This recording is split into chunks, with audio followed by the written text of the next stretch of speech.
Okay. Hello, everybody. Hello, and welcome to the presentation. I appreciate all of y'all being here. Of course, we had to deal with some trolls. Of course, the trolls had to come in here, they always do, because everybody, they're adults who pretend to be adults, but they're really just kids. That's what they are. They're just kids. Although I never acted like a fool when I was a kid. We weren't allowed to. We acted like we had two brain cells. Hello, everybody. Welcome to the presentation. Thank you so much. I appreciate you guys being here. Well, happy Friday to you, wherever you are in this world. I hope it's a good Friday. I hope you're having a good Friday. I hope you're having a good time in this beautiful, beautiful world, wherever you are. It is Friday. It's a time to where we just, you know what? We just forget all the stress of the world. And we just chat. That's what we do. We're going to have a good time. This monitor keeps. We're going to have a good time. I'm really looking forward to it. This show is going to be a fun show, and we'll talk about that in just a second because I love the topic. Anything paranormal, I'm like, woohoo, let's go. So today, by the way, we're going to talk about the Enfield Monster, but we'll also talk about cryptids, other cryptids as well. And so. If wherever you are in this world, hopefully you're going to sit back, relax, and enjoy. But before we do, I want you to do yourself a favor. I want you to go to a website because it's a wonderful website. And matter of fact, this website, they sponsor our show. And it's KGRAD as in dog, B as in bicycle.com. KGRADB.com. Now, they have some amazing paranormal shows there. They have really shows from all genre. Matter of fact, this show airs on that platform, and I'm honored to be a member of the KGRADB family. However, when you subscribe, put Bishop as your promo code because you're going to get 30% off of your subscription. Now, I don't receive a kickback on this at all. I told them, I said, because I'm using your platform, I'm willing to promote. So this is what I do. So please help them. Go to their website, but make sure you put Bishop as a promo code. The 30% off your subscription. They're already, very affordable as it is, but if you're going to get 30%, save 30%. Yes, it's all over. It's everywhere. It's all, no matter where you are in the world, you can go to, because it's a website, KGRAD as in dog, B as in bicycle.com. So it's online. And they have really some great shows there. By the way, I have been told, Mr. Producer, you let me know if this is true. I think Mr. Producer said that this show is doing very well in the paranormal genre. Is that correct? Is that correct, Mr. Producer? If you could just say yes or no, or Bishop Long, you've been drinking too much of Miss Wilma's. Oh, yes. Wow. Oh, look at that. So there we go, guys. So this show right here does very, very well in the paranormal genre. And Mr. Producer, do me a favor before you take a nap. Do me a favor and put all the shows like the type of genres. Maybe just a rundown. That way we can let people know about this site. And because it's not just paranormal, there's a lot of other things, a lot of other shows that they have on this network. It's not just paranormal. And so, you might want to, Grandpa's old cough medicine. That's right. Yeah. So anyway, KGRADB. Also, go to my website if you want to, bishopjameslong, LONG.com. bishopjameslong, LONG.com. By the way, if you want to take courses for free, that word free is always a good word, isn't it? Well, you can, because I'm offering now free courses. Free. You're going to learn demonology, angelology, paranormal studies, and genealogy. And a tremendous amount of work went into putting these courses together. I'm very proud of them. But I also believe that education is far more important than making a buck. Even when I had it up there, it was $49.99. I wasn't pushing it very much. We'd have maybe 1 or 2 students sign up per month. So it wasn't like I was making bank, as a troll once said, 1 to 2 students a month. Nonetheless, what's important to me is that people are educated. That's far more important. than making $1. So bishopjameslong.com, click on the class link and you can learn anywhere. It's all online. You learn at your own pace. So there you go. And also, if you want to learn more about the church, because a lot of people ask, well, what about the church? What is this? What is that? Well, simply go to usocc.org, usocc.org. And it's there. All the questions are presented for you. And many people have the same questions that people ask all the time, which, I understand, because maybe you don't know much about the church and you're interested. Well, there you go. You can find out about it. But Mr. Producer, if you could, before you, could you just send me a message there and let us know the genre? All this, like, you don't have to do all of them, but just at least some of the genres that are on the KGRADB radio. That way I can let people know, because I definitely want to keep, promoting it and letting people know about the network. So yeah, there we are. And by the way, tonight we do have our night prayer. So night prayer is this evening. So we start on Spreaker at 9:45 p.m. Eastern. And we are also, we go on TikTok at 9:50 p.m. Eastern. So night prayer officially starts at 10 p.m. Eastern Standard Time. All related to the paranormal. Okay, good. All right. Well, there we go, folks. Law enforcement veteran show. Well, that's awesome.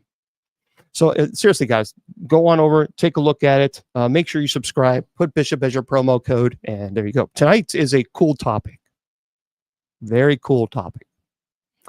And we're going to talk about the Enfield Monster, as well as other cryptids. Because look, anytime we talk about, I love cryptids. And we'll talk about what in the world cryptids. We'll talk about that in just a second. But anything that's related to the paranormal, I'm all about it. A conversation about the Bible that has the Constitution in it. I don't know what Sunday and Wednesday we do. So by the way, for those of you who don't know, so Sundays and Wednesdays, we have Bible study. And Monday through Friday, we have night prayer at 10 p.m. Eastern. And Friday is our paranormal show, and Saturday is our open mic show. So yeah, we're here a lot, and which is a good thing. Kind of lets everybody know that we're trying to be here for as many people as we possibly can and do as many shows as we possibly can. It's not always easy, but nonetheless, we do what we can. I am going to do royalty free because that way we don't, because I always like that ambient royalty free kind of a chill out, music. You know what I mean? And we're not doing the electro thing. That's no, not going to happen. We'll see what this does. What in the world? This is royalty free.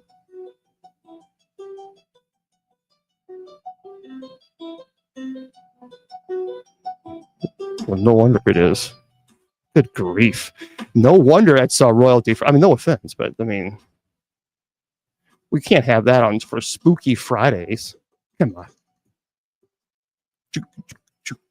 No. All right. Yeah, we'll just, there we go. All right, yeah.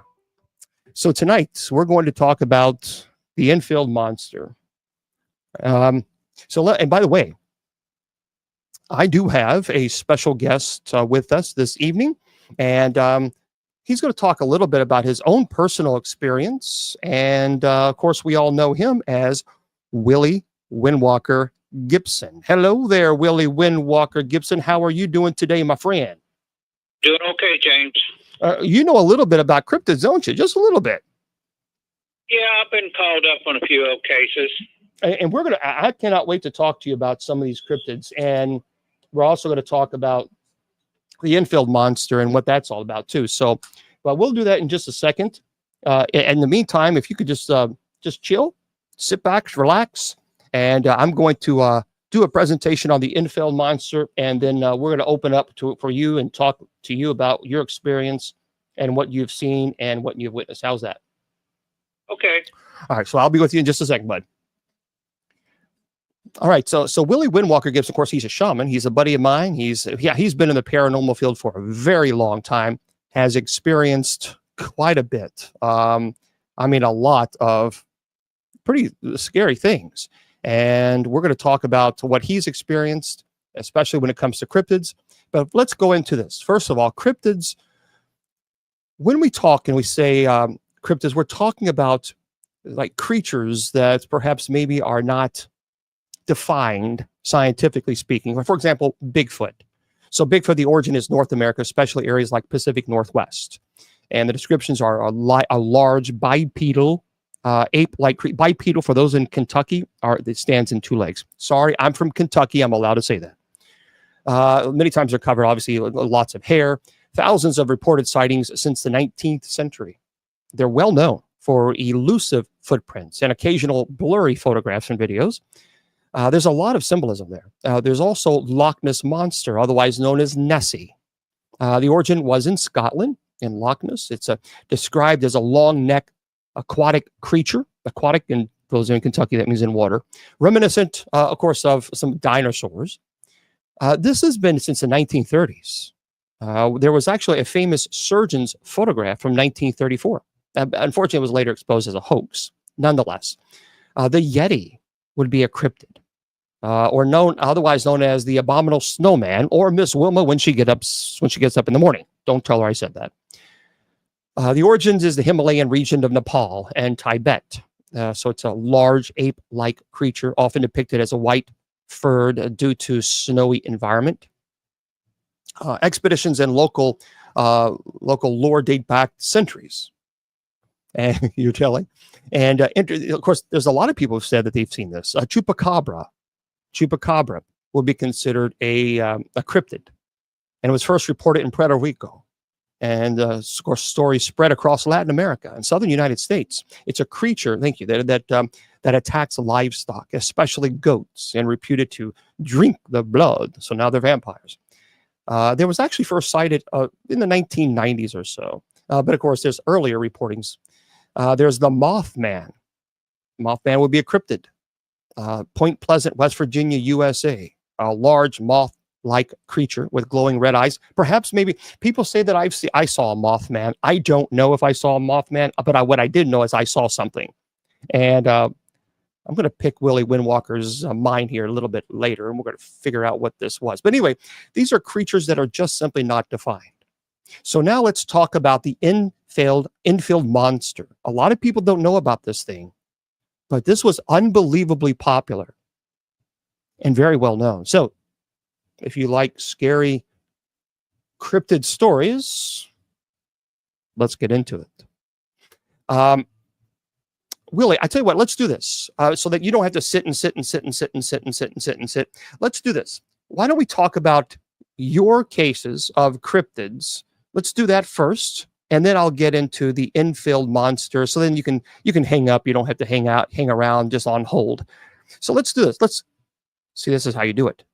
You switch programming, because I'm a professional. And we're gonna get into Willie's story. So Willie, talk to us a little bit. What have you experienced? What have you seen when it comes to cryptids? Tell us what you've experienced.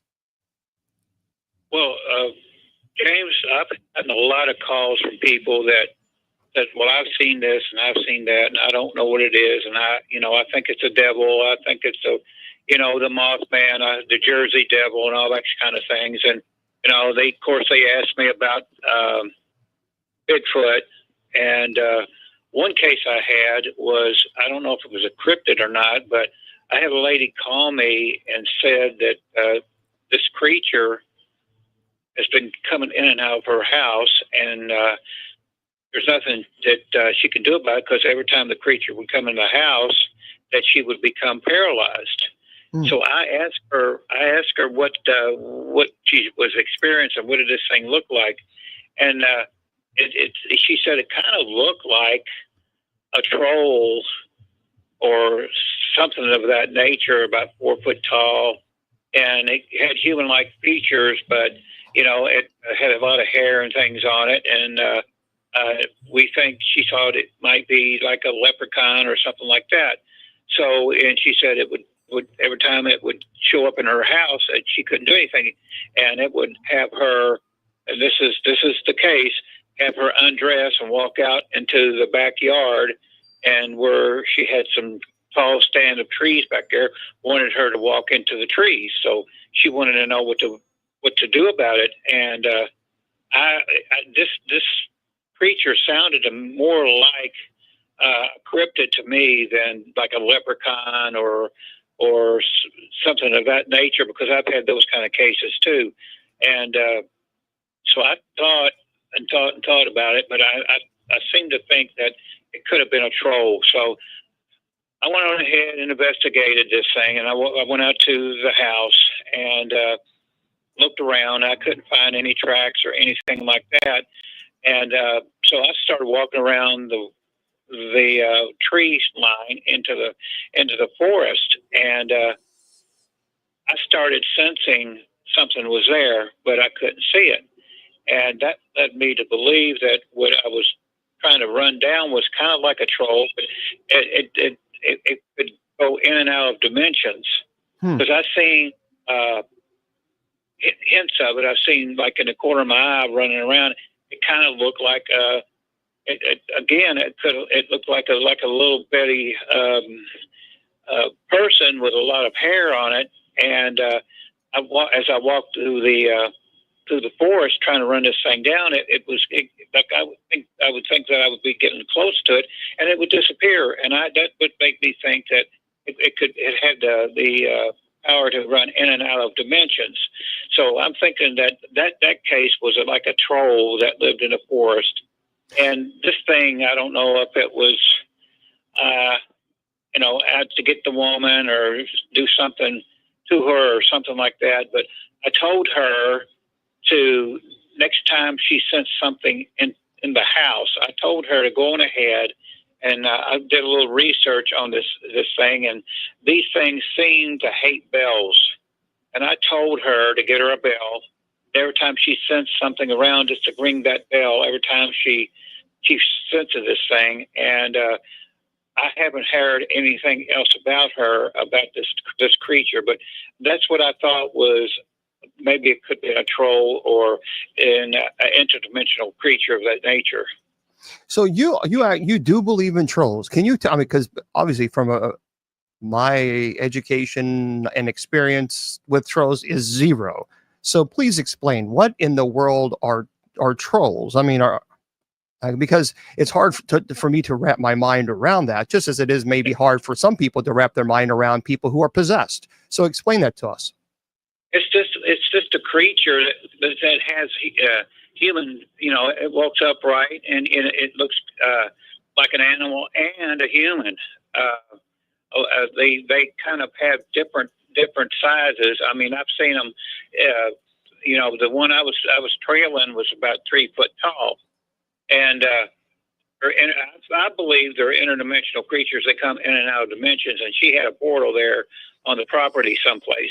Yeah, I believe in a lot of the legends, because I believe in leprechauns too, because I had a leprechaun case to where, of course, things were coming up missing in this person's house and outside, and I kind of figured it might have been a kid or something that was doing a sin, one of her kids and stuff. She didn't know, and she described this thing to me. I mean, it looked like.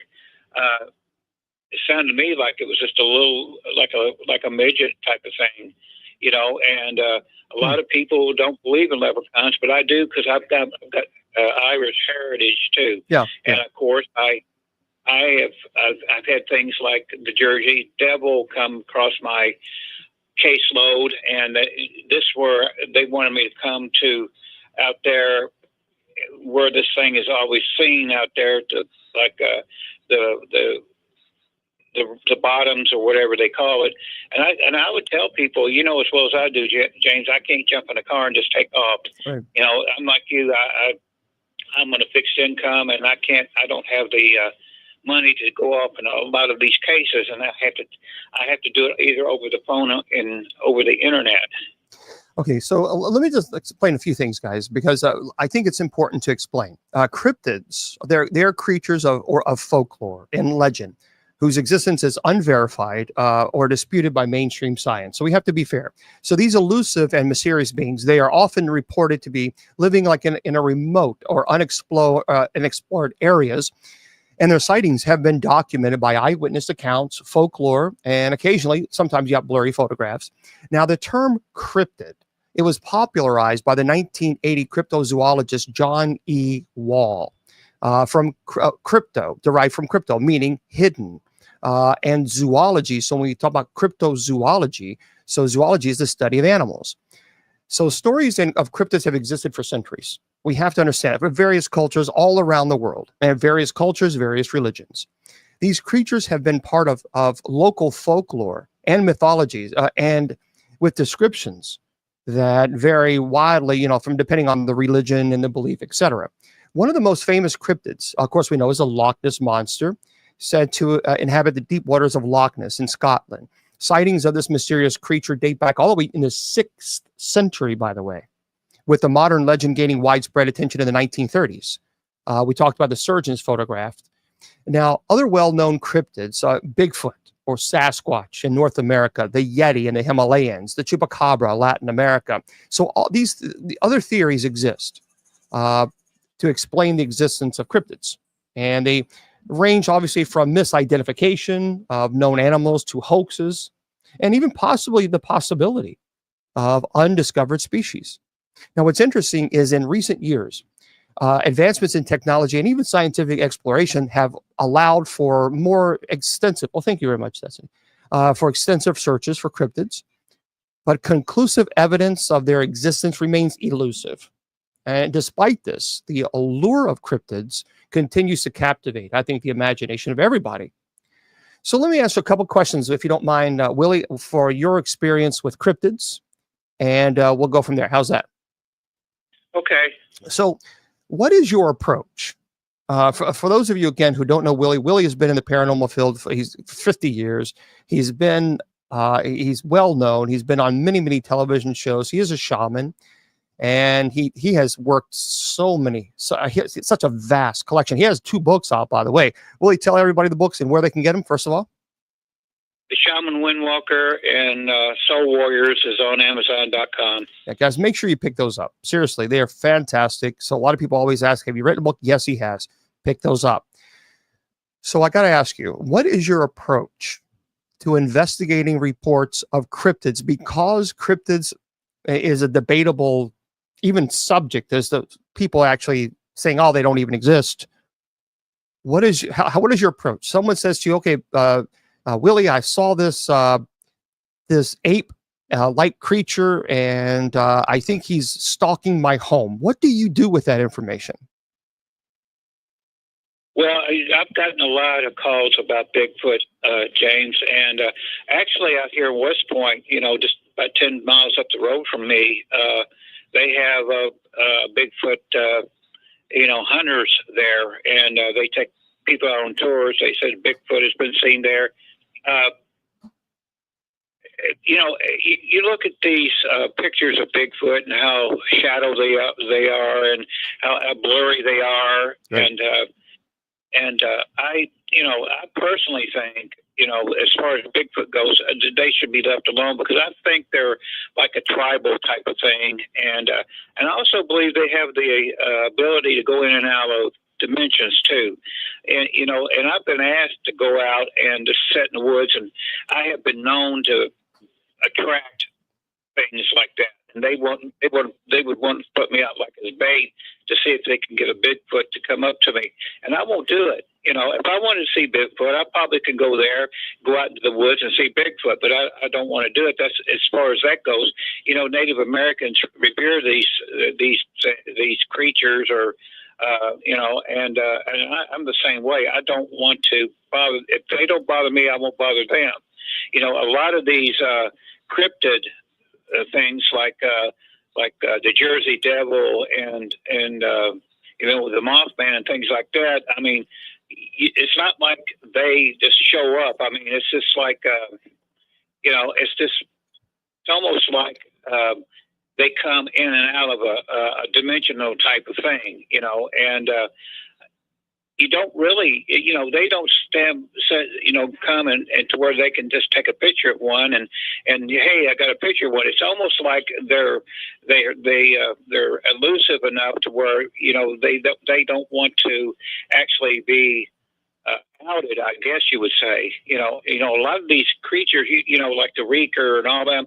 I mean, you might catch them on film by mistake, but you're not going to go out, especially to find something and try to take a picture of it. I mean, they do it with Bigfoot, but a lot of this evidence you got to take with a grain of salt, because a lot of these Bigfoot sightings, you can see them walking through the trees and things like that. I mean, I don't think they would like a clear shot of them. Yeah.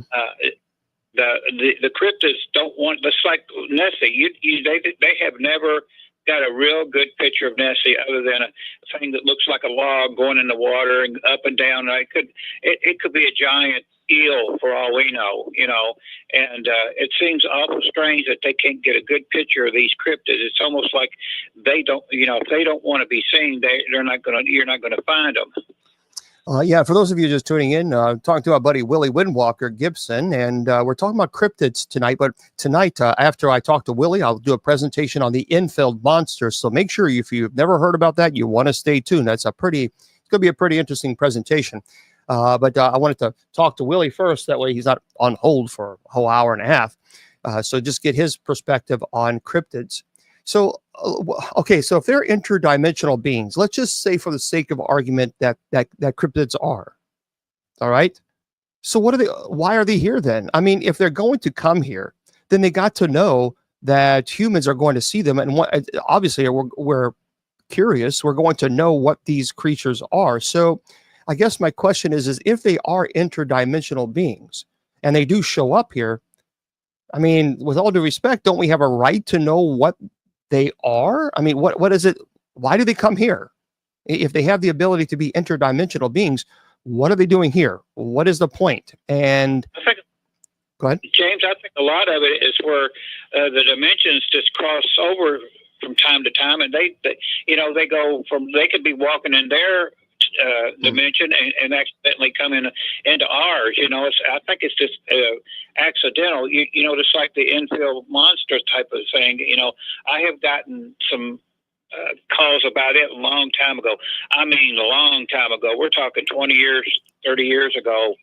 And, from the description I got of it and all that, it could be a lot of different things. It could be interdimensional. It could be alien, or it could be a cryptid, from the description I got, and I've looked up some drawings of the thing. It looks more, and I believe it looks more alien than anything to me. So how do you differentiate then between, I mean, when it comes to demonology, I pretty much, I can pretty much get an idea, okay, what seems credible and what seems like a big fat hoax or perhaps maybe misinterpretation. So the question then is, how do you differentiate between credible sightings of cryptids and hoaxes? Because I can teach about demonology, but I don't have a whole lot of knowledge and experience with cryptids. So how can you tell between a credible sighting versus one that's just great big fat hoax? I just interview the person, and if it's really out there, James, you got to take it with a grain of salt. And sometimes they would send me, drawings and grainy photos and things like that. And to me, it looks like it could be a setup. Unless I can actually go out and do check the area myself. That's how I do these things, because cryptids are like they're creatures that have not been identified by science. And I'm sure there's a lot of cryptids out there in the forest and under the oceans and things like that. But you really got to have a sense about somebody when they talk to you and give you a report on something. So when you're out and you're investigating the paranormal, when you go out and let's say that there's a demonic case, of course you would bring your digital recorder, you bring your digital thermometer, you bring your EMF reader. There are things that you can, the REM pod, there are things that you can take with you to either validate the claims or debunk them. So what tools do you use besides obviously your sixth sense, your hearing, your knowledge? Is there anything that you would suggest if someone's going out to investigate the cryptids? Let's say they want to investigate Bigfoot. What tools is something? What tools should they take for the investigation? Now, I had a team called the Soul Warriors. Of course, they're spread out all over the country now, and we kind of disbanded a little bit. I've had several teams of Soul Warriors, of which they were professional investigators, and they had all those tools. But when I first started in this field, I only had myself and my medicine bag, and of course Shaman was with me, and I just used me when I went out to investigate like a haunting or a possible demonic case. You know me, James. I don't go out and looking for the demons like other people do. I don't do it. And the reason I don't, because from the last few months, the reason I have, to be honest with you, I have turned down a lot of cases since what happened to me happened, and just for the simple fact I don't want to start stuff up again. I've got a lot of stuff going on here at the house, and Shaman is ill, and I do not want to bring anything back with me. That's why I'm kind of semi-retired, and I do a case that's usually online or over the phone. But that's how right now. That's how I approach a case, right?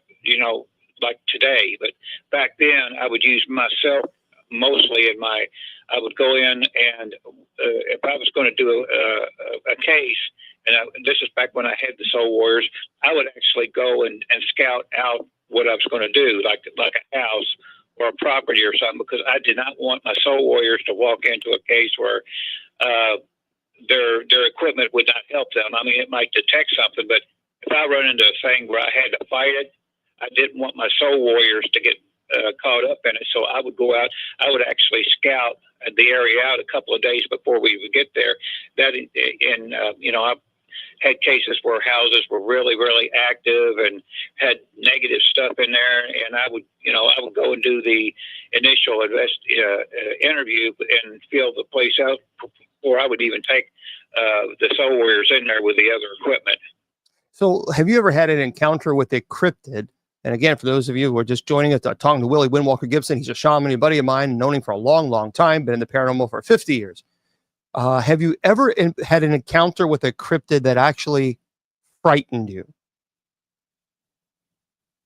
No, I haven't, James. To be honest with you, I think the cryptid was more frightened of me than I was of it. I mean, a lot of these creatures you don't see, but they're there. You might catch a glimpse of them, or, just like Bigfoot, you might catch a glimpse of Bigfoot, or you might catch a glimpse of, little creatures running around, or just like the troll, I caught a little glimpse of that. But they're mostly want to be kept by themselves, kept out of sight. No, I've not actually been afraid of anything. Even when the Jersey Devil case came up and they described this thing to me, of course I couldn't go there, but my advice to them would to leave this thing alone and let it go about its business. As long as it's not attacking you or anything like that, leave it alone. Let it go back into its habitat. I think that would be kind of scary. See, that's one thing about, people who go out and investigate Bigfoot. See, the fear that I have is not so much coming across a real Bigfoot. I am skeptical. I'm open-minded, because a lot of people have told me they've experienced Bigfoot, they've witnessed, they've seen it, they know Bigfoot exists. So I'm open-minded to, I've never experienced it, I've never seen Bigfoot, at least that I can say, yep, that's a Bigfoot. So I think I'm more frightened when you go out and investigate Bigfoot in bears, in wildlife. That to me is far more frightening, because that is legitimate fear. I mean, you go out and you're running around, at night, and you have your little flashlight and you hear growls. Well, that might not be Bigfoot growling. That might be a bear telling you you're getting too close, or a mountain lion. I mean, that's some serious danger. So I guess the question that I have for you then is, how do you, when you were doing this back in the day and you were out there and investigating these things, how did you ensure that the safety of yourself and the team when you investigated cryptids, like in a remote or potentially dangerous location, like in a wooded area where there were animals? James, I went out into an area one time, and we were doing a television show. And when you're doing a television show, especially if you're out in the woods or out in the field or something, you're not by yourself. You got director, you've got camera people, you've sound people, you've got a personal assistant. They're usually behind you, okay? And I tell them, be careful when we go in here now. It's dangerous. They're out here for the thrill and the show and all this. I said, I'm telling you, you're going to get hurt if you don't listen to me. You just go on and we get this on film and everything. Well, I carry my staff everywhere with me when I'm in the field. And there's a reason for that. A lot of the staff has a lot of energy on it and a lot of prayers and everything on it, but it's also be used for other things like walking, and when I would go out and especially it's pitch dark out, we got very little lighting.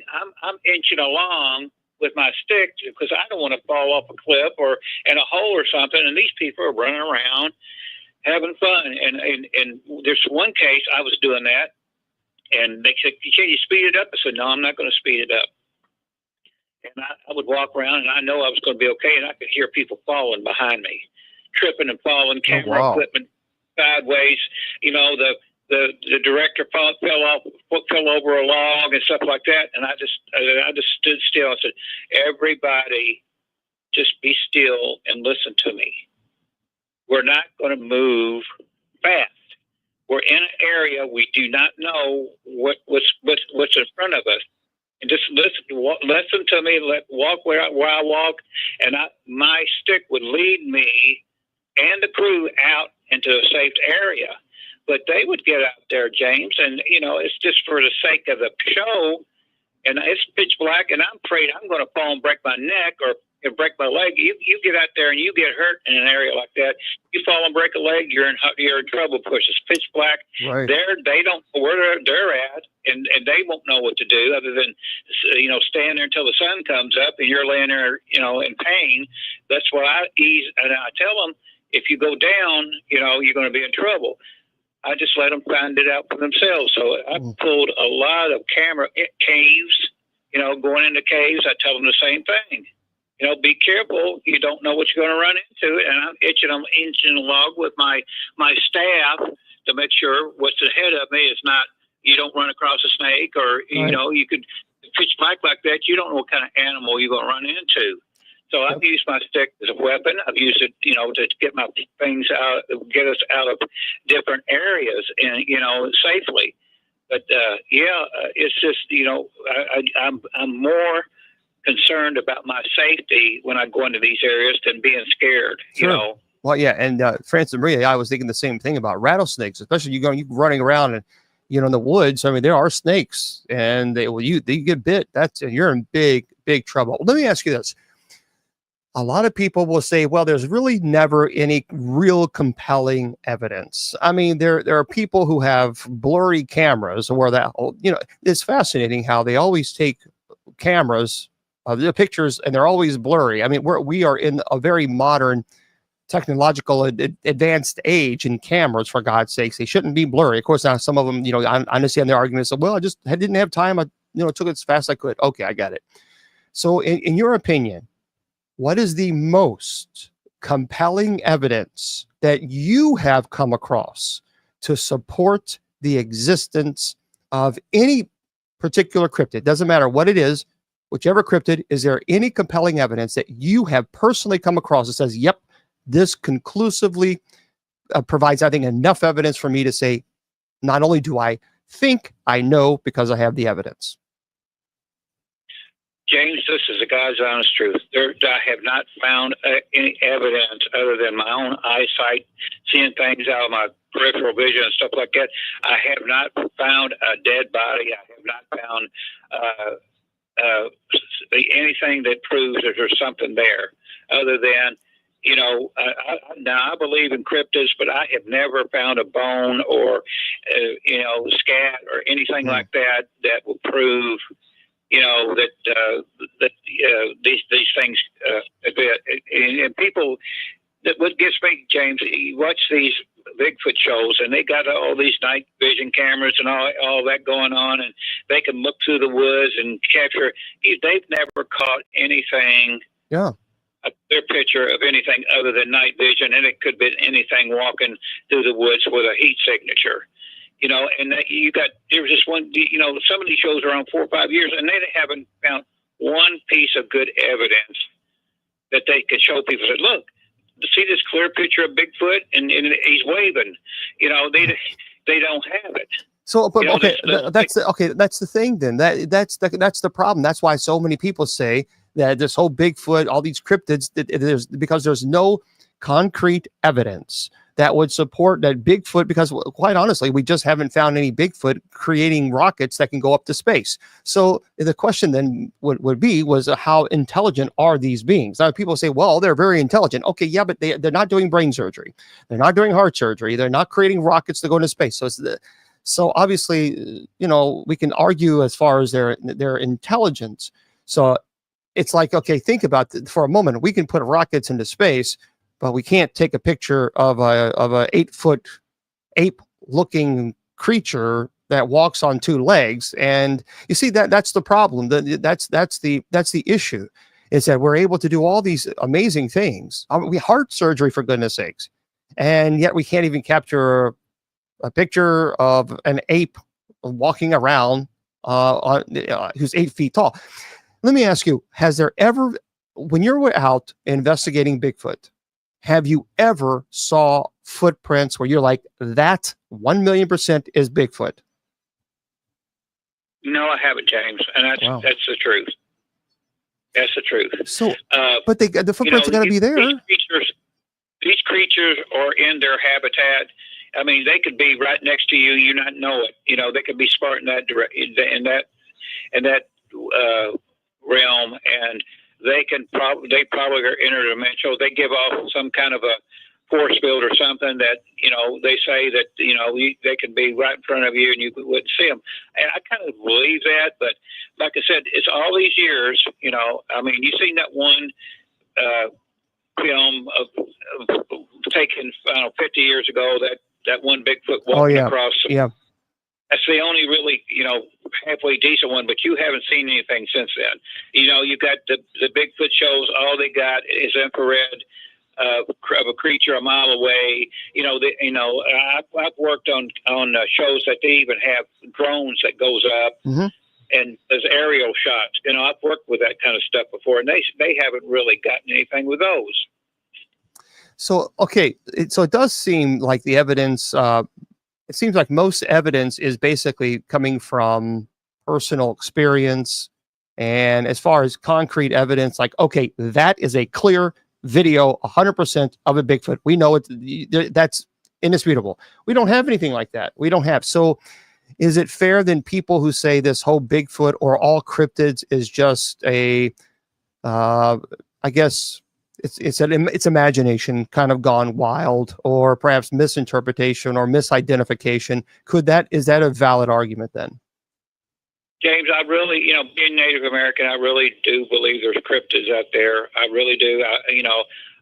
But you know, they're smart enough to keep out of sight enough to where you really can't prove they're there, other than you just happen to catch eyesight of one. But if you go running up to the area where you see it at, there's no footprints, there's nothing, other than what your eyes caught. But I really do believe there's cryptids out there. That's because of my Native American background, but a lot of people believe in cryptids too. I believe there's a Nessie out there, but you would think one good shot of, if they got the head coming up out of the water, or, all these films of Nessie, all it is like a giant snake, I think, or an eel in the water.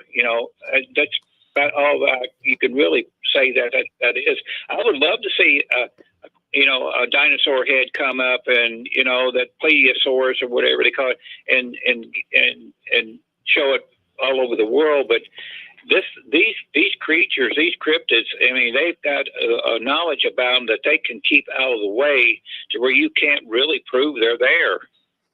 Okay, so I have a question for you. Did you want to you're more than welcome to stay here while I do a presentation about a half an hour or so on the Enfield Monster. We can talk about it, or if you want to say goodnight, we can say goodnight. It's entirely up to you. I'll hang around for a few minutes, James, because I've gotten a few things about the Enfield monster, that came to me, and I came up to my own conclusion about it, but I'm not going to say anything right now. You go do your thing. All right, so hang tight with me, and then we'll do this. So let me turn your volume down, and here is the Enfield Monster presentation. The Enfield Monster, it really is, it truly is shrouded in myth and mystery. It's captured the imagination of locals, researchers, and enthusiasts alike. And as we're going to delve into the depths of this cryptid's legend, we're going to examine the earliest documented sightings, the characteristic ascribed to this creature, and its place in culture and folklore. So throughout this time, we're going to navigate through historical context of the Enfield, Illinois area, dissect eyewitness accounts, analyze the creature's portrayal in popular culture, and contemplate the broader implications of this whole phenomenon. So let's get into this Enfield Monster that a lot of people may not know it. So what is the Enfield Monster? Well, let's talk about that. The Enfield Monster is a cryptid, a creature basically whose existence is suggested by alleged but unsubstantiated evidence. So the Enfield Monster specifically gained notoriety due to a series of reported sightings in the small town of Enfield, Illinois, hence the name Enfield Monster, in the early 1970s. Now, the descriptions of the Enfield Monster typically portray it as a large, hairy, ape-like creature standing around 7 feet tall and emitting a piercing, high-pitched sound. So the creature was first sighted by Henry McDaniel and his family in April of 1973, who reported that it attempted to attack their home. And according to the accounts, the creature had 3 legs, a short body, 2 pink eyes the size of flashlights, and a coating of gray hair, among other features. Subsequent sightings, by the way, and reports from other residents in the area added to the mystery and lore surrounding this monster. The Enfield Monster sightings generated widespread interest, prompting even law enforcement officers, the media, and curious onlookers, of course, to investigate this phenomenon. So the creature's reported appearance and behavior led to varied interpretations, with some speculating that it was an unknown species of animal, while others viewed it as a product of just folklore or misidentification. Now, despite extensive attention and investigation at the time, the Enfield Monster remains an unsolved mystery, and its existence has not been conclusively proven, so we have to be fair. However, the legend of the Enfield Monster persists in local folklore and popular culture, cryptozoological discussions. So the Enfield Monster's enigmatic nature and the enduring interest in its legend have cemented its place, I think, in the realms of cryptids. So let's talk about the origins and the historical context, because it's important. The origins and the historical context of the Enfield Monster, they're closely tied to the small town of Enfield, Illinois, and the series the reported sightings that captured the public's imagination in the early 70s. For those of you who don't know, Enfield is a rural community in White County, Illinois. It has a rich historical background rooted in agriculture, local industry, and it's a very close-knit community. So the town's serene atmosphere and proximity to natural landscapes provided the backdrop for the emergence of the Enfield Monster legend. The earliest documented sighting of this monster, again, in April 1973, Henry McDaniel, he was a local resident, and he saw this creature. The Enfield Monster allegedly attempted, again, to attack his home, and everybody started talking about it. Everybody was afraid. They were legitimately afraid because they didn't know it was this somebody in a costume terrifying people. Was this a legitimate creature that they didn't know what it was? And then sightings quickly garnered media attention. So journalists, investigators, even onlookers were going to this place and finding out what in the world is going on here. And local law enforcement, actually, and even relevant authorities became involved to attempt to investigate this phenomenon and reassure the community everything is okay. So, I mean, this really sparked a widespread panic. And it had the backdrop of a social and cultural change, obviously, undoubtedly influenced the reception and even interpretation of this monster. Remember, the era in 1970s was marked by growing interest in unexplained phenomena and cryptids, the paranormal. So it reflected in popular culture and media portrayals of mysterious creatures. So the Enfield Monster's emergence occurred within the broader context of the cryptid lore. So its reported sightings and subsequent impact on the local community, it exemplify the intersection of folklore and local legend. And the historical context and even the local setting of Enfield provide a rich backdrop for understanding the emergence of this legend. People still go there even today to investigate this thing. And as I talked about, in April 1973, Henry McDaniel, he was terrified. And his testimony described a series, not just a one-time event, but a series of disturbing events that in their rural home, that unfolded in their rural home.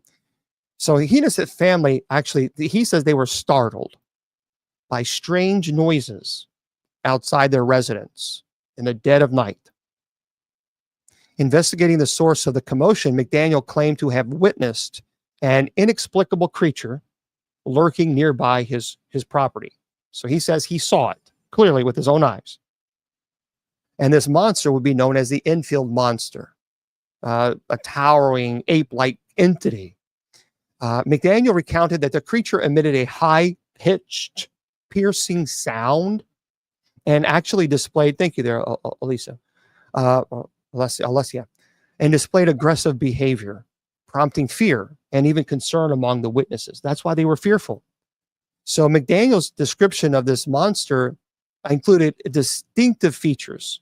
As I mentioned, he said it had 3 legs, short, stocky body, 2 pink eyes, and a coat of gray hair.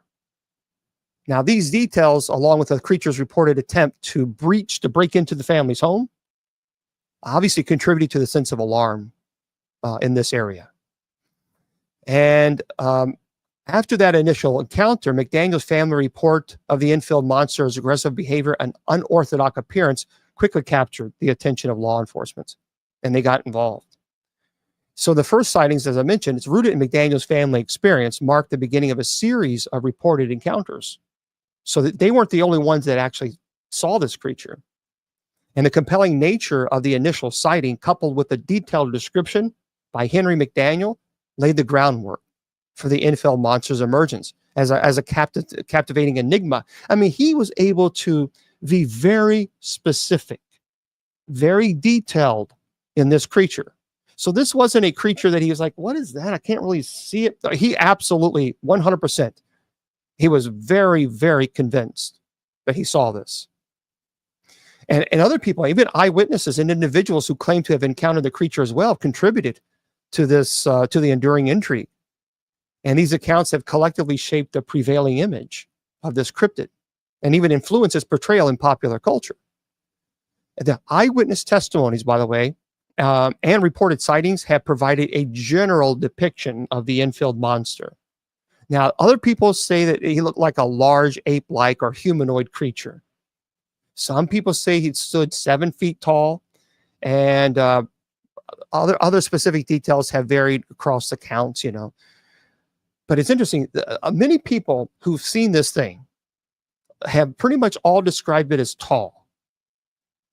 And when you look at all the descriptions, it's about 7 feet, towering over the witnesses, and had this formidable, well, thank you, Elsa, formidable presence. Now, most of the people who described this creature said that it portrayed as a robust and muscular, contributing to its intimidating stature. The limbs, the reports have mentioned the creature having 3 legs. That's interesting. The eyes, obviously, all of them reports glowing or luminescent eyes. There's some reports have said it was pink. There were some reports that said it was red. But nonetheless, every single one of them have claimed that they had this glowing eyes. Now, some reported to have a coat. This creature had a coat of gray or dark fur covering its body, giving it as distinctly animalistic or a primal feature. And witnesses also have described the texture of the creature's hair as unkempt. Obviously, it's going to be dirty, matted, perhaps coarse, sometimes matted. And the vocalization. Now, witnesses have recounted the Enfield Monster as a high-pitched sound. Several reports have said it was high-pitched. And they described it as eerie or unsettling, distinct from typical animal vocalizations. A lot of them have said that it was aggressive.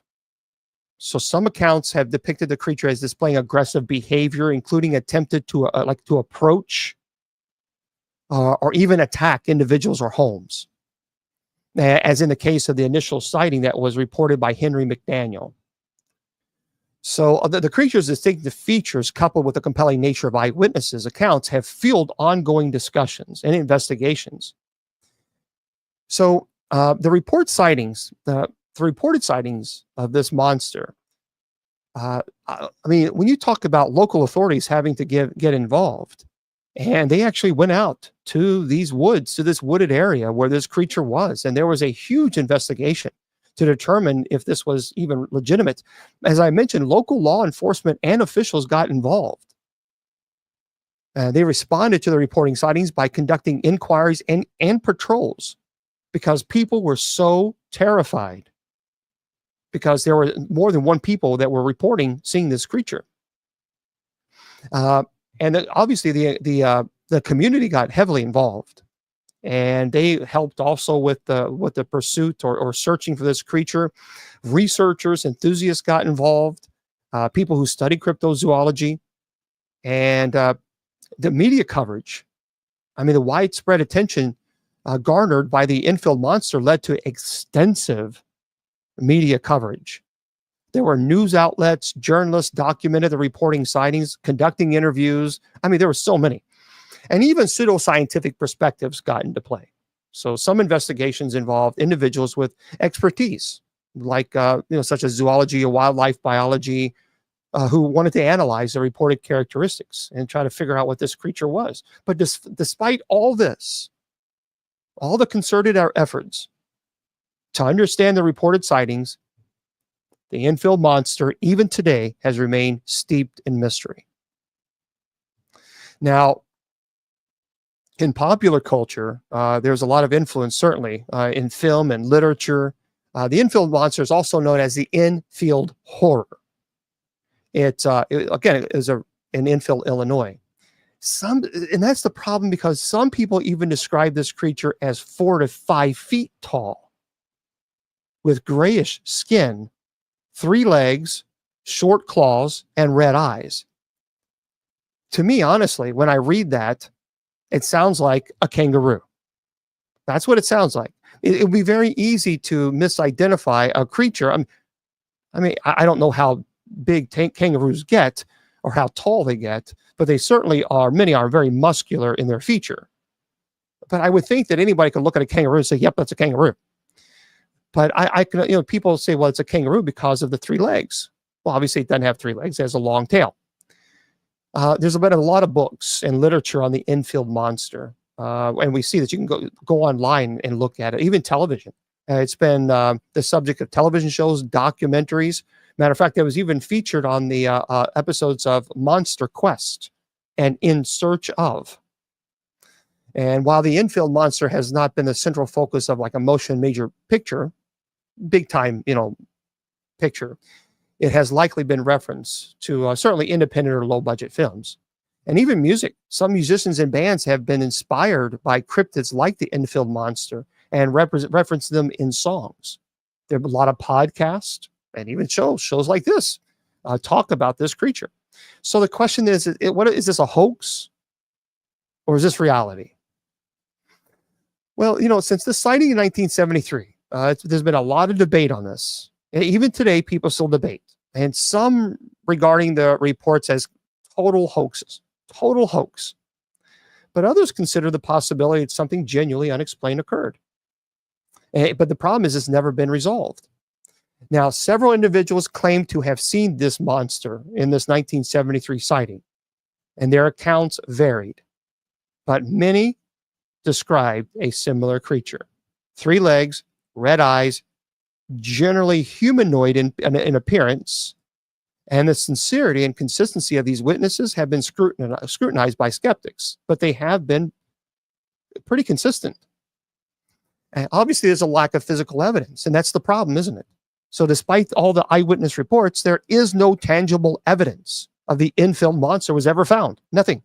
There's no clear footprints, photographs, nothing. Now let's talk about possible explanations. And by the way, after this presentation is over, I'm going to talk to you about what we're going to talk about next week. And that's going to be a very interesting topic. We'll talk about that in just a second. So let's talk about the possible explanations of the Enfield monster. Skeptics, they offered various potential explanations for the sightings, including misidentification of known animals, hoaxes even. They said it's a big fat hoax, or even mass hysteria. Others have suggested that the creature could have been a cryptid. Oh, call ended. Oh, I must have lost Willie Windwalker. Let me get Willie Windwalker back on. He might have had to go. Let's see. We'll see. We'll see. His wife is not doing so great.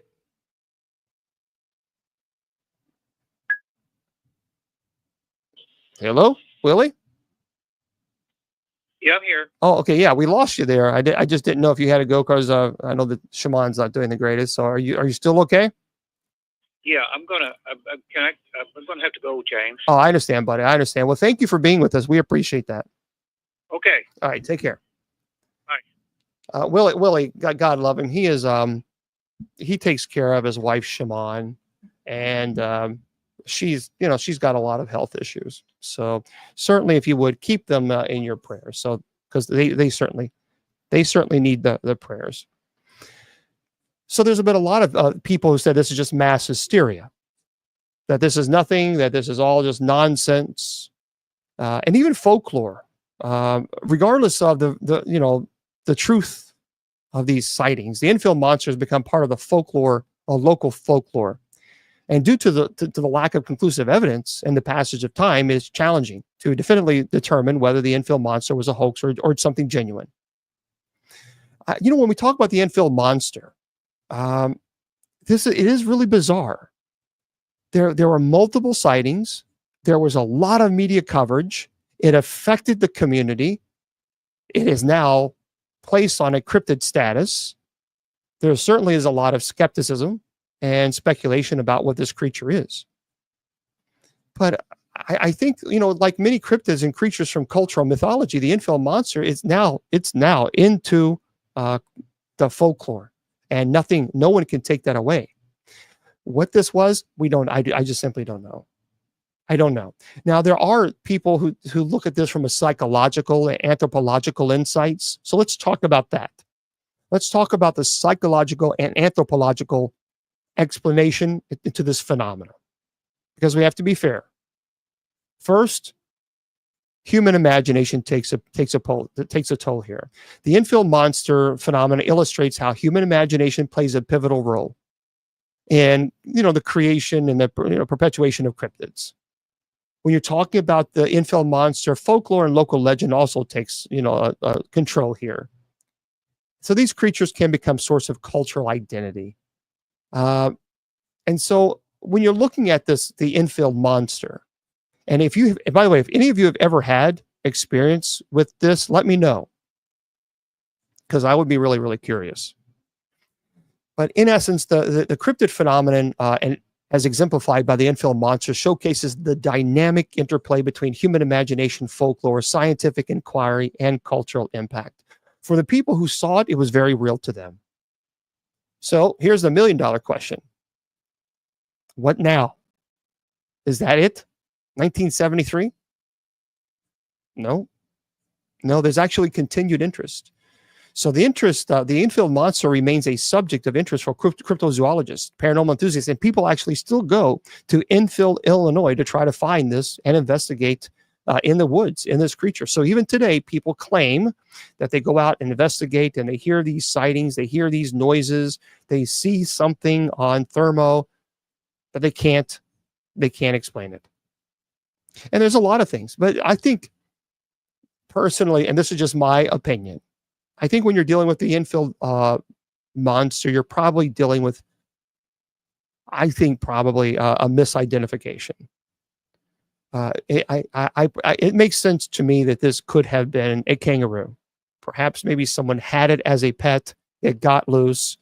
That's what makes sense to me. And it also could be a hoax, but I don't think so. Because that doesn't, because this seems, people were really, really convinced this was real. And there were psychological factors too. I mean, when you're talking about this creature, this unknown creature stalking the neighborhood and trying to break into your home, well, that already creates a psychological factor there. But there's also natural explanations. Like environmental factors, like unusual weather events, wildlife behavior, other natural occurrences, mass hysteria, I think probably played a huge role in this. Because it did create a mass hysteria because people were legitimately afraid. And I understand that. But in my opinion, I think it was probably a creature that was misidentified. And I don't think, maybe I'm wrong, but I just don't give much credence to the belief of the Enfield Monster. Some people do. But I'd be kind of curious if you guys have had that experience. If you have you seen this creature? Let me know. I would love to know that. I'm going to turn the comments on for everybody on TikTok. Let's just see how that goes. I'm sure I'll be turning that back off. But there have been a lot of reports that, well, thank you very much, Lynn. Thank you. There have been a lot of reports that people have come across these cryptids. And I want to share some of the stories where people have said that they've experienced these things. And you can believe them if you want to. It's entirely up to you. Nonetheless, I want to share this with you. This is by Stephen Wagner. There's a creature called the cornfield creature. That's what it is. The cornfield creature. Listen. And this is this person who's experienced, who said that he saw this. I used to work at a cheese factory on the edge of a cornfield in southwestern Minnesota. And there were a series of days in the summer of 2004 or 5 where it was so hot that the milk being delivered to us in trucks would evaporate before we got it. It made work easy. The dearth of milk denied us any actual labor, but management would not let us not come to work. So we'd show up, mess around all the shift. He says, I was working nights at the time. It was 2 or 3 a.m. And I was out on the loading dock and watching bats fly around the floodlights because I liked being out in the night cool air. The corn was about as high as my shoulder, so about 5'10". As I was watching the bats, I looked down at the edge of the cornfield. Something was moving there. And it was the size of a small child, a very, very skinny, pale with something that looked like a head of straight black hair. It moved in a sort of jerky gait, like someone dancing like a robot badly. It moved in chunks, legs, then hips, then torso, shoulders, neck, and finally head. It was looking back into the cornfield, or at least I felt like it was. I felt strange all over. I didn't know what it was. I thought it was something. It was something, but it looked too much like a person. It didn't move like a person, though, and gradually, step by step, it moved toward me, letting my curiosity my fear. I moved toward the edge of the dock, which was raised a few feet high above the ground. And when I got within a few feet of the edge, the thing looked right at me. I was paralyzed. I could have run, but I was stuck somewhere in between terrified and intrigued. It moved. Its face still pointed at me. It's ratcheted, stretched its body. That was very disconcerting. Jerky movement towards the cornfield and went into it. I tried to watch where the field moved as it passed, but the corn remained perfectly still. I noticed that all the crickets were silent. And after a few minutes, nothing happened. I stood out there for an hour, but it never came back. I never saw it again. I don't know. Who knows what that could have been? But that's considered a cryptid. Don't know what it is. This one is by Joanna H. And this is her experience with a forest cryptid. She said, my strange story took place back on the 26th of September 2009. My church was on a retreat in Indiana in a forest. The place we stayed at was a small building in the center of the forest. We decided that evening to go out and play in the forest with the children, so we came up with a game to play. It was like police. The kids were the police, and we would pick an adult to be the hostage. So when we began the game, we had to find the adult hiding in the forest in the middle of the night. Well, that sounds like a fun time for kids. So we started going around the back of the building and we spotted a tall figure. It had to be at least 6 feet tall. It was running toward the trees where there was a small open area with tall grass that goes up to your knees. It ran with its arms at its sides, but it stopped at the edge of the tall grass as if to wait for us to get closer. And we chased after it thinking it was an adult. And when we were finally within a few yards away, it drove into the grass and started to crawl very fast. Well, that's when you probably need to take the kids out of the forest. Just saying. I mean, you got a 6-foot man or something running around the forest. Now he's crawling very fast. It's probably not a good idea to take the kids in the forest at night in the first place. They could fall.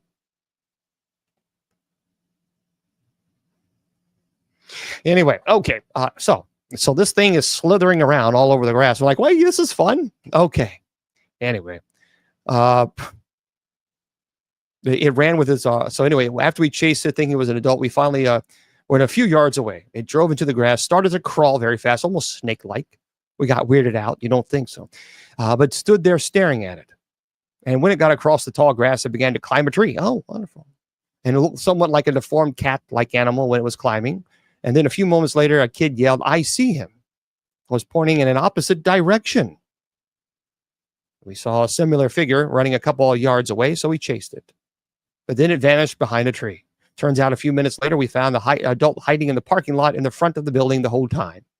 So who knows what we saw in the night forest? Yeah, you probably, at least 15 kids saw the thing with me. Oh, great. So now they're going to have PTSD. So I know I'm not crazy. Well, join you're taking kids in the middle of in the woods. They're seeing some 6-foot creature crawl around the grass like it's a snake and now climbing onto a tree. And you're thinking, well, wasn't that fun? Yippee-de-doo. S'mores, anybody? Why would you do that? All right. Anyway, this is from Helen J. Helen J, everybody. A prime hook swamp creature. Okay, so I was driving on Broadkill Road in Broadkill Beach, Delaware, around dusk in July 2007. The road borders a swamp area. Standing on the side of the road by the swamp, my daughter and I saw a creature like we've never seen before. It stood about 2.5, 3 feet tall with long legs. Well, it can't be that long. It's only 3 feet tall. A tan body, a flat, almost puggish face, and a long tail. It had small ears and looked to be about 30 pounds. My other daughter and her friend also saw the same animal the year before around the same area, except it was night and it ran in front of the car.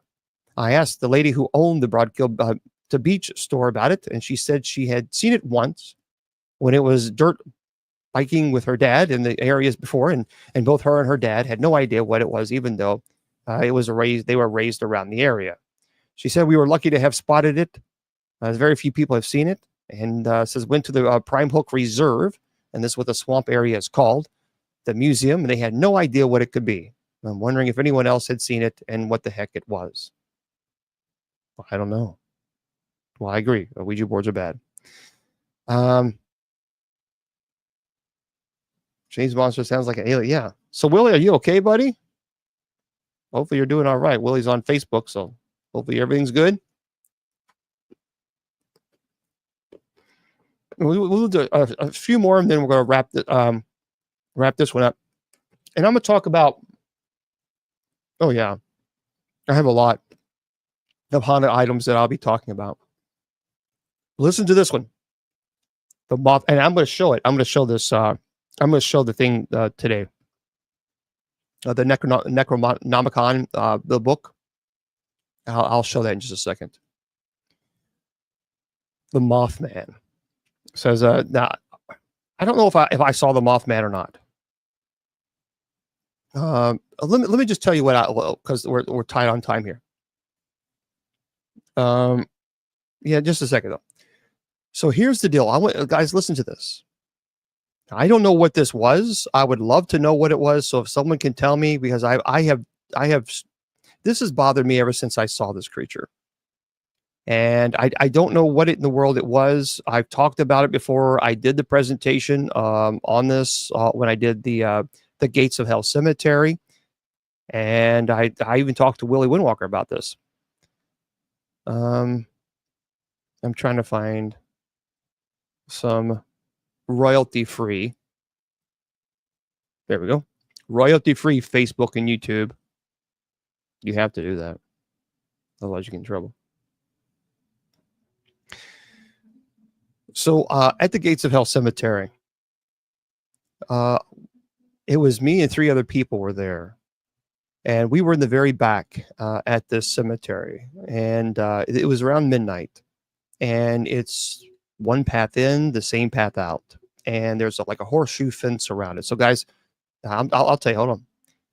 So I'm not going to answer questions right now because I'm telling a story. So hang tight with me. So it was in the very back. It's an old abandoned cemetery. As a matter of fact, nobody even knew that cemetery existed. And I didn't even, I've been in Kentucky all my life. And so families actually contacted us because bad things happen in that cemetery that people shouldn't do, desecrate the area. And so people had loved ones buried there, and they asked if I would be willing to go there and bless it. And we said, sure. And we went there and investigated, and all hell broke loose. And the next day we went on radio, and I was like, man, this is like the gates of hell. And that's how it got its name, the Gates of Hell. And this was 20 something years ago. So this place, crazy. It's in Kentucky. Don't go there, by the way. I will not go at night. This is one place I will not go. Not at nighttime. It is a different world. It is a different world altogether. So that's how it's got its name. No one even, I was back in the paranormal community before Facebook and MySpace and all that stuff even existed. We communicated to Yahoo groups. And so I remember asking everybody, have you ever heard of this cemetery? No one even knew what it was, because it's kind of off the beaten path. And so we went there one night. It was around midnight, and it was in the middle of summer, and there was tall trees around it. And we started seeing shadow people dart behind the tree, and it looked like they were trying to close us in. And all the crickets stopped. Everything stopped. Middle of summer. And the trees, the top of the trees started swaying back and forth, but we felt no wind where we were, nothing. But I mean, it was dead silent. I mean, everything it was so eerie. And we seeing all these shadow people.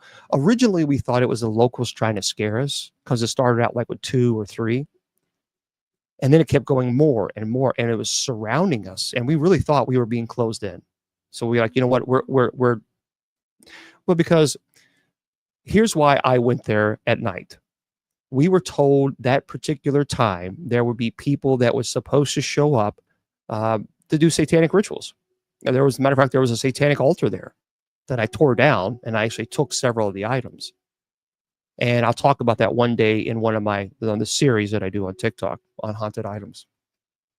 But so we were expecting someone to be there to desecrate. So we were like, and law enforcement knew we were going to there. So they knew that we were there. And so, but no one showed up. But everything was just quiet. I mean, and so we were like, no, it's time to go. So we went out to the front, and like I said, there's a one way in, one way out. And we had our backs facing that tree, the tree at the very entrance. And one of the investigators was looking towards it. And this was back, it kind of tells you how long it was. It was back in the days where, the flashlights took big batteries, these big, D batteries, C that, not these charging things they have now. And we could hear the rattle. We could hear it. And so he was rattling. He was terrified. And we looked at him. We looked at the holding the light. He was shaking. We turned around. This was a clear summer night, full moon right behind this tree. The light from the moon was shining through this tree. What this creature was, I don't know. It drives me crazy because I can't define it. And it bothers me to this day. This was a long time ago. 20 years ago, it still bothers me because I don't know what it was. It looked to me like a giant bat. That's what it looked like. Very long torso. We saw the claws. They were very clear. I mean, the claws, we could see it was on the branch. The wings, it had wings spread out. It basically covered the entire tree from branch to branch. We saw the eyes looking right at it. It made no noise. It was glowing red eyes looking right at us, and we knew that if we stepped 1 foot closer, that was it. We just knew it, and we were like, "It's time." No, no, no. We were gone. We were out of there. I mean, that was terrifying. No, no, no, no, no, no, no. This was not an angel. It wasn't. I didn't get the feeling of a demon because I've been in the presence of someone possessed. I got to me, it just felt like, I don't know, like it was almost like it was protecting the place, just letting us know that's enough. For whatever reason, I don't know. And some people say Mothman, because what I experienced, and not only I, but also the 3 people that were with me, Bishop David Price was there as well. We don't know what this thing was. I can't define it. I don't know what it was. I would, honestly, and I've said this before, I would take a lie detector test live on the air right now, because I know what I saw. I just don't know what it was. And so for me, I like to define it. You know what I mean? If I see something, what is it? Still to this day, people say Mothman, people say, I don't know. Don't know. But we knew that it wasn't, we never felt like it was going to attack us, but we did feel that if we went closer, then we could get hurt. That's the experience. That's what we all felt. It was just letting us know, back away, leave. That's enough. And that was terrifying. It did not move. No, it did not move. It didn't make any noise. The only thing we saw is this claws. This claws on the feet. We saw it move just a little bit. That was it. The wings were spread out. It looked like a giant 10-foot bat with a long torso. We had a flashlight shining right on the sucker. I mean, we saw it as clear as day. But I don't know. No cars. We did not. And I don't know if I would have done that, because this thing, whatever it was, I don't know. It was just weird. It was there was Bishop David says about 10 feet tall. I guess he's probably about right, maybe 8 to 10 feet tall. It was pretty. As a matter of fact, you can watch this if you go to my YouTube channel and go to bishopjameslong.com, scroll down to where it says social media links, and click on the YouTube link, and then click on the videos, and it's Gates of Hell Cemetery. And you can actually see the tree. I tell you what happened, so you can actually get a visual. But it covered the entire tree. So I don't know. Yeah, that's right, William. So, and also when I took my, when I got home, I was obviously startled by that. And when I got home, I had 2 dogs, Kylie and Fuzzy. They were both schnauzers. And so I took my dog Kylie out. She's a little toy schnauzer. She was a toy schnauzer. She's in heaven now. And right across the house, right across the street from my house, there is like a big, huge open field. And there's bushes right across the street. So the street, it's like an offshoot. It's kind of not on a main street. And I took my dog Kylie. This was pretty late, 1 o'clock or so in the morning, when I finally got home. And Kylie was doing her business, and I felt something just not comfortable that night. I didn't feel good, and probably obviously because of my experience with that growl, or that seeing this thing. But I heard a growl that I've heard growls before. I've heard screams before. This growl was now this was predatorial. This was predator. I have heard lion growls before. I've even heard bears kind of. This growl, and I've said this before, and it was probably be about maybe 15, maybe 20 feet away from me, this growl that I heard. but it was like someone putting a Bose, one of those great big huge Bose. Because if you know anything about Bose, then you know they are, in my opinion, they're the best of the best, the cream of the crop speakers. But it's like if you were to put up the Bose speaker, the bass all the way, and put it on your back and put up a growl, I felt the growl in the chambers. I could feel it. It resonated inside. I mean, I grabbed my dog and said, "Nope, let's go. Well, we're done. I'm sorry if you're not finished. We got to go." It was a definite a warning growl. I don't know what that was. I don't know what that was. Something could have followed me home. Oh yeah, my dog heard it. Kylie she froze. She froze. I mean, she was, doing her business. She froze, looked right over there, and I grabbed her and said, "We're going." I'm sorry, because I didn't know what this sucker was.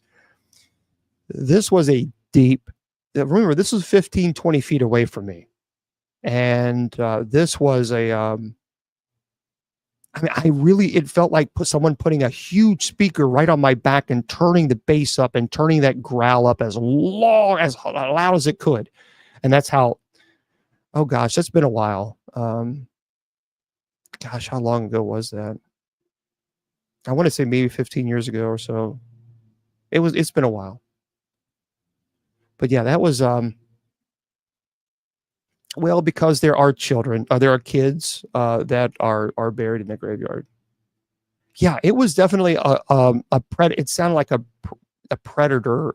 I've heard lions go, that roar. Think bigger. If you've ever heard a lion roar, I mean, it's really deep. Think bigger than that. This was much bigger than that. And we don't have. We don't have those type of lions here in Kentucky. Could I draw it? I can tell you what it looked. I can absolutely 1,000,000% tell you what it looked like. 100%, no doubt about it. Very clear. I could even see the muscles in the torso. It was that clear. We had a flashlight right on it, so you could see the stomach, the torso area. Like it was very defined, well defined. Even to the point where I would define it as abs. I mean, it was that clear. It was darker, grayish, hairish all around it. It looked like a big, huge bat. That's what this thing looked like. Think of a 10-foot bat with massive claws and red glowing eyes with a long torso, a long human-looking torso. That's what it looked like to me. Well, I don't know. And there was 3 other people who witnessed this. And that's the thing. That's the. I talked to Bishop David about this the other day. Well, when we talked about this, and he has no. It looked to me. It looked like it looked like a bat. That's what it looked like. Nope, no horns. See the ears. It looked like a 10-foot bat. That's it. That's all I can. That's the way it looked. Long torso, muscular features. We all saw it. Get a picture. We didn't even want to move. We were so terrified. We didn't want to do anything to irritate or cross the line. We didn't know. No, it didn't feel like that type of evil. It just didn't. As far as demonic, I didn't get that experience from it. And neither did Bishop David. So, yeah. So if you haven't checked it out, you can go to my website, bishopjameslong.com, and just click on the social media links where it says YouTube. Click it, and it takes you right there. So, yeah, I've prayed about this. I mean, I think it was a cryptid. I mean, I don't know. Oh, look at this heretic. Oh boy, you're such a heretic. You don't even know how to spell heretic. Idiot. Go away. Sorry. I had to mute somebody. Anyway. Oh, Alyssa, they actually have no issues with it. Yeah. So yeah, I don't know. So what is it? So Ohio River.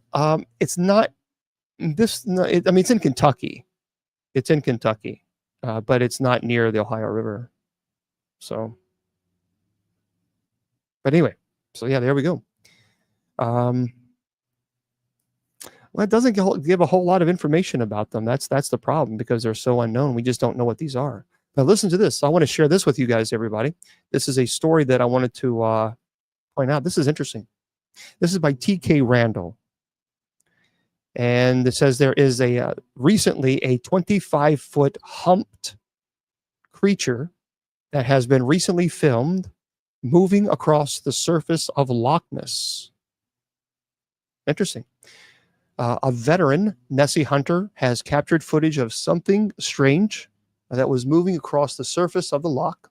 Of course, there have been a few Loch Ness monster enthusiasts as prolific as Eon, somebody who has, over the last few years, huge name, not even going to try it, recorded dozens of sightings of anomalous objects and disturbances in the waters of Scotland's most interesting cryptid. The latest clip, which was captured via webcam at the Clansman Hotel on October the 25th, shows what appear to be two large humps protruding from the water. Two sections of this creature can be visibly seen rising out of the water as it moves at a steady pace. A large front hump and a large second hump behind it. It's interesting. Both humps are black to gray in color, but visually striking in the environment. It says, I was ecstatic and captivated by this large, fast-moving, unidentified animal out in the deep water in the loch. My only instinct was that this could not be anything other than the Loch Ness Monster, they said. Now, based on the footage, this person estimates that the creature was 25 feet in length, rises about 3 feet out of the water, he said, and there are no known creatures in the Loch Ness that have dimensions like this one. So you can actually check this out. It is interesting. It's I've seen the video. If you go to YouTube, if you want to look at it and see it for yourself, go ahead, no problem. I mean, you should, and maybe you're like, well, you can maybe you can even debunk it. How's that? There's a lot of people who have seen this and said it looked absolutely 100% are convinced that it's legit. But all you got to do is type in 25-foot Loch Ness, LOCHNESS monster swims by CLANSMAN. So I want to make sure I let everybody know that. And but yeah, it's not very long. It's not a long video. But take a look at it. 25-foot Loch Ness monster swims by Clansman, CLANSMAN. And you can see it. And if you do, let me know what you think. But I have seen it several times. I'm looking at it now. And he's absolutely convinced that there's something there. But you can definitely see. Now, personally, there's a lot of choppy waves there. So one could say it looks like, to me, it's waves, but I don't know. There's watch the whole thing. It's not very long. It's only 1 minute and 24 seconds. But check it out. I'd be curious to see what you think. Yeah. Now, oh yeah, they have, as a matter of fact. There's someone's asking about. Did I hear something about a Bigfoot that has been heard recently screaming and whooping in Sasquatch hotspot? I have heard about this. This is by Restore, by the way. And it says Bigfoot has been spotted by eyewitnesses for a 5th time in an American country. The urban legend was allegedly heard whooping in a hotspot, according to recent report. The Bigfoot Field Research Operation or Organization, BFRO, founded in 1995, caught the hairy creature making noise in Connecticut's Sasquatch hotspot last year. Eyewitnesses say they heard the giant's screaming long-duration whooping just after midnight last October. Now, the visitor to New England claimed the sound was not similar to other wildlife, such as bobcats or coyotes. The footage was captured at Collis P. Huntington State Park, an 883-acre wilderness retreat east of New Haven. The sounds lasted for 10 minutes. The BFRO, which obtained the witness accounts, categorized it as a Class B case, meaning that it was a second-tier sighting below Class A. but a credible report despite the lack of corroborating evidence. The mystery was resurfaced this week with coverage by local ABC affiliate WTNH News 8. The voice had quite a bit of power behind it, and I could tell that it was carried over a distance.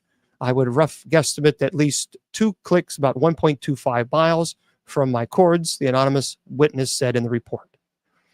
It's pretty interesting because the sighting marks the 5th Sasquatch sighting in the Fairfield County since 1953. And Litchfield has the most sightings of any county with 11, the most recent of which occurred in the summer of 2022. This alleged Bigfoot was heard yelping for roughly 10 seconds in the video before pausing and repeating the pattern. There's a lot of people who are hearing these creatures. I've heard a couple creatures, a couple sounds by people who are in Kentucky. And to me, honestly, it sounds like, it does sound like some type of, like an ape of some kind, or maybe a monkey or something, but it does sound like that. Yeah. Pretty interesting, isn't it? Now, by the way, when you go to locations, sometimes you don't think these locations would be haunted. But did you know, my dear friends, that if you go to Disney, well, you might just have some paranormal experience yourself. Eva Miller reports this. A Disney cast member was forced to delete evidence after having a paranormal experience. Thank you there, Missy. Listen to this. It's interesting.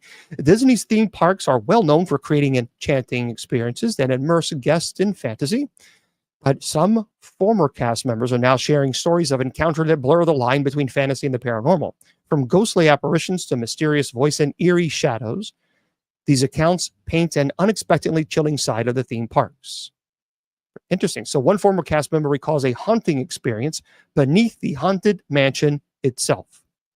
The backstage quote, the backstage hallways beneath the haunted mansion are long, and I remember it being very easy to get lost down there, they said, describing how these labyrinth halls wind their way beneath the beloved attraction. The cast member shared an unsettling encounter, though. This is what they said. But if you go the right way, the hallways lead to the other side of the mansion, out near where there's a cast member cafeteria. One day I was walking through the halls, trying to remember how to get to the correct exit to go eat. I walked past a custodial closet.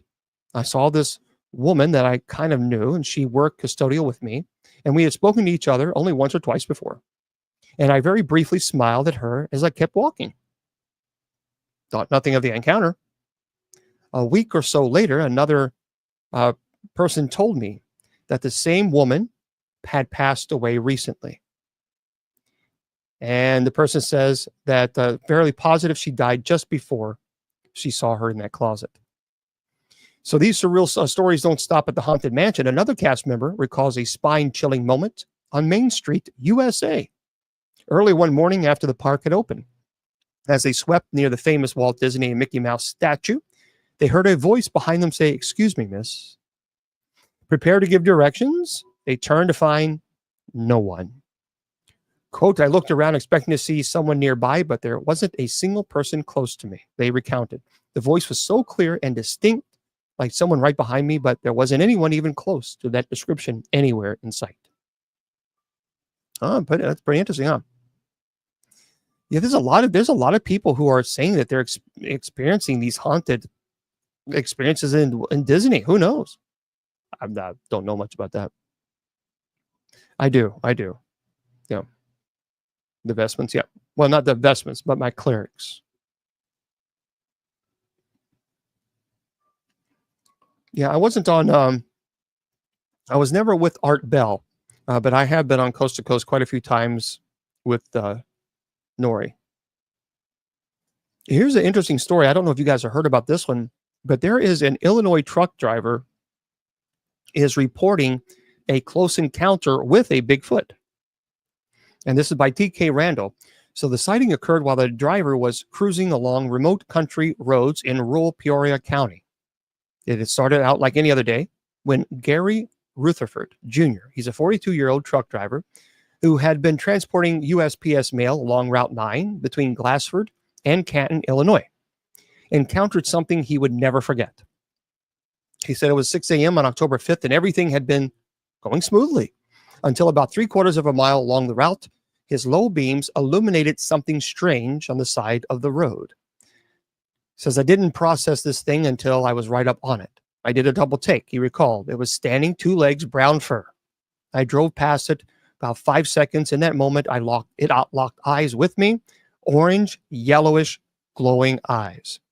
I realized it was eye to eye, even though I was sitting up high in a 24-foot truck. So I estimated the thing to be at least 8 foot tall.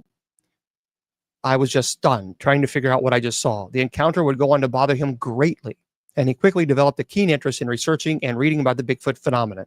Says, I replayed over and over in my mind. He said the thing was just so huge. It was walking along the side of the road like it was getting ready to cross. And it was just me and him out there. I think it was just as surprised as I was. See, here's the thing. Here's the thing with this. People ask me about this Bigfoot thing. Look, here's the deal. I've not seen what. No, have I ever seen a bipedal creature that looked like Bigfoot? No. I did see at the Gates of Hell Cemetery. I did see this creature that had these eyes, these glowing eyes. But I don't know what that was. It could have been an animal. I don't know. But here's what I do know. It was about, I don't know, maybe 15 years ago. I can't remember. It's been a while.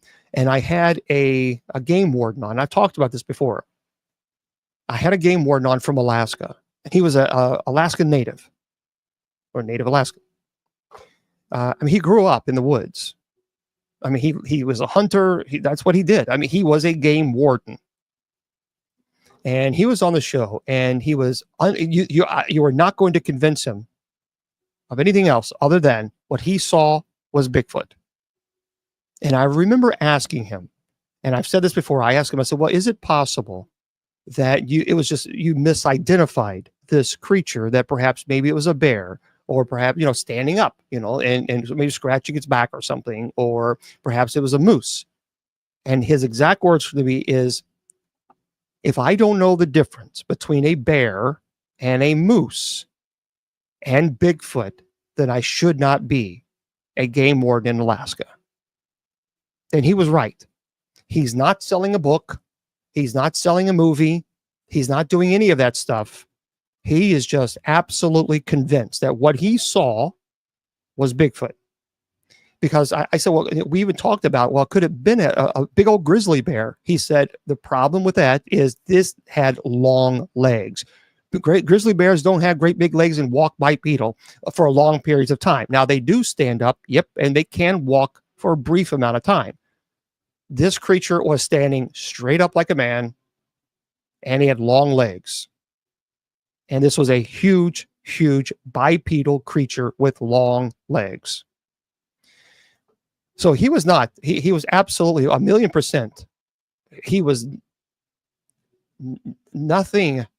I try to throw out, those could it be, maybe. So I was trying to be fair and offer that some type of criticisms to be fair. He destroyed every one of them, every one of them. So he was convinced. He was absolutely convinced that what he saw was Bigfoot, and that's, So I don't know. I don't know. But if you have any questions, you guys are more than welcome to jump in here. I have quite a few stories. By the way, we're going to be here as well tomorrow. So tomorrow we're going to be at 8 p.m. Eastern Standard Time. And we're looking forward to it. It's open mic night where we talk about anything and everything from 8 to 8:30. We just goof off and just have a conversation. We just have a great, it's just a good time. And then at 8:30, 8:45 or so, we go into your paranormal questions, your demonology questions. I also go into questions regarding the paranormal, demonology. I want to talk about this, though, before we jump off, because this one, guys, I really want your opinion on this. I have a problem. There's something, this does not feel right with me. And I don't know. I'm troubled with this. So this is by The Conversation, and it doesn't show Damien Varela. Listen. I'm curious to see what you think. Talking to dead people through AI. The business of digital resurrection might not be helpful, ethical, or even legal. So earlier this year, he says a Spanish TV program showed several people listening to digital recreations of the voices of their deceased relatives that had been generated by artificial intelligence from real audios. It sparked widespread debate in both public and professional spheres, as these recreations not only mimic loved ones' voices, but also ask poignant questions and provocative, intense emotional reactions. This phenomenon, which had been dubbed digital resurrection, that's what they're naming it, digital resurrection, involves using advanced AI technology to recreate certain aspects of deceased individuals, such as their voice or physical appearance. While it may offer momentary comfort, the author says, such as practice opens a raft of profound debates on ethical and philosophical and legal fronts. So the risk of creating false memories is one of them. So chief among the philosophical implications of digital resurrection is that it calls into question what it really means to be. So by recreating the voice or likeness of someone who has passed away, we might believe we are extending their existence in some other way. Or perhaps we are simply creating a shadow of them lacking in substance. However, the essence of human being is undoubtedly more than a set of program responses or an image on a screen. And it seems unlikely that a digital simulation can capture the depth and uniqueness of a person's lived experience, emotions, and thoughts. Memories plays an important role here. A digital resurrection can be seen as an attempt to preserve memory to maintain the presence of those that we've lost. But human memory is not static. It selects, changes, shifts, adapts. And by digitally recreating a person, we run the risk of altering our own authentic memories of them. Is it ethical to hold on to an artificial representation of someone instead of letting the memory of them evolve and transform over time? So the question is, to the true identity. A person's identity is a complex web of experiences and relationships. When we try to recreate someone, the author says, we might think we are trying to capture their identity. However, we are more likely to create an idealized version of them, one that conforms to our own expectations and desires. And these technological advances also raise questions about grief itself. Death is a natural part of life, and mourning is essential for coming to terms with the loss. By trying to maintain a connection with the deceased through digital resurrection, we interfere with this pivotal process, which could prevent us from moving forward and finding peace in the acceptance of loss. Amen. And he talks about exploiting grief for profit. I don't like this, no. I don't like AI.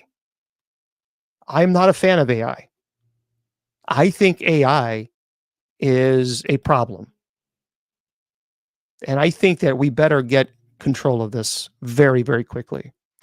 I have some different views on AI. I'm not a fan of it. I think that this could be problematic in the future. Very problematic. And I'm just not. And you guys know me. I'm not a worrywart, or I'm not a conspiracy theorist. I don't think this is a conspiracy theory. I truly believe that AI, there, because I could see in the future where chips being implanted, and you have to have this particular chip in order for certain transactions to occur in life, and basically governed and run by AI. I don't like it. I don't like it. And I think this is right here, exploiting grief for profit. We have to remember that technology is a business, and the prospect of companies making a profit by meddling with someone as profoundly human and painful as the loss of a loved one raises further philosophical, ethical, and moral questions. Certainly it does. From an ethical point of view, this kind of business seems to transgress the fundamental principles of respect and dignity that should guide our human interactions. Grieving is an intimate and sacred process, a path to acceptance and inner peace after significant loss. Commercial intrusion to the process could therefore be seen as a form of emotional exploitation. Amen. Taking advantage of people at one of the most vulnerable moments in their lives. I think this author is right. This is, and folks, I'm telling you now, this will happen more and more. You're going to see more of this. I'm letting you know now. This is just the beginning. There are going to be companies that are going to exploit this. And before you know it, you're going to be tempted to send in videos of loved ones that have passed on, because what they do is they take the videos and they also take their voice, and they create this artificial intelligence. So it mimics the person, if they were laughing, if they're smiling, or if singing, whatever it might be, and they mimic this person who's passed away and their voice. So you could have a conversation with this artificial intelligence that mimics, just looks just like your loved one, sounds just like your loved one. And I'm going to tell you this: demons do the same thing.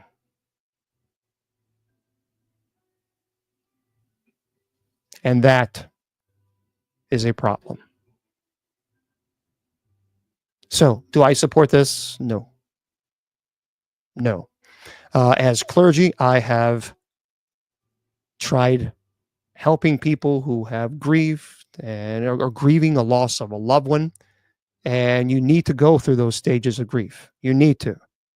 I think this keeps people in a stage of grief because they never get to the acceptance. Never. And I think this could absolutely be manipulated by demonic. I find it to be very problematic. And I think it's going to offer far more psychological damage than good. So for me, I think this is purely demonic. I would not play around with this at all. Because in my opinion, this could be a perfect way for evil to manipulate. And by the way, I'm going to say one thing that we have to run away from Facebook, YouTube, Twitter. There was an individual, a young man, I believe he was 13 or 15, I can't remember, but he had a relationship with this artificial intelligence person. This, you create this artificial intelligence, you have a conversation, and he was saying how much he loves this person, this artificial intelligence. This artificial intelligence was saying how much they love him and that they wish that he could join them in the artificial world. That was enough for him to take his life. This is how demons can easily manipulate this type of technology. Don't like AI. For those of you on Facebook, YouTube, Twitter, Twitch, and of course, KGRADB Radio, remember, your value does not decrease based on someone's inability or refusal to see your worth. You're priceless. And by the way, before we leave, really quick, next week, I received something in the mail. A little card. Inside the card, it said, "Want to join?" Next week, we're going to talk about the Illuminati. God bless.